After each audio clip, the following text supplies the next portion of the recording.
ইফতারি সামনে রেখে দোয়া কবুল হয়, বিশ্বাস হয়? কি সামনে রেখে? সামনে ইফতারি। বসে থাকি আমরা তৃষ্ণায় সারাটা দিন, ছাতি ফেটে যায়। আল্লাহ দেখে, দেখতে দেখতে আল্লাহর একটা সফট কর্নার তৈরি হয়। এটাই সুযোগ কাজে লাগানোর, ঠিক কিনা? মুমিন ঝুঁকবো যে কোপ মারে, সময় মতো কাজ করে, ঠিক কিনা? আল্লাহ তখন ফেরেশতাদেরকে জিজ্ঞেস করে, এই ঘটনা কি? খায় না যে? খায় না কেন? আল্লাহ রোজা রাখছে।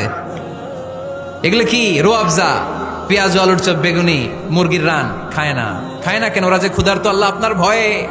তাই কি চায়? আল্লাহ আপনার কাছে ক্ষমা চায়, ক্ষমা চায়। আল্লাহ রহমতের দরিয়ায় জোশ খেলে যায়।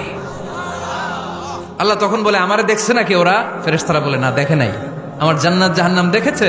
না দেখে নাই। আমারে না দেখে, জান্নাত জাহান্নাম না দেখে আমার এত ভয় করে। যাও, আজকের এই রোজার বিনিময়ে এখন বান্দা যা চাইবে সব কবুল করে নেব।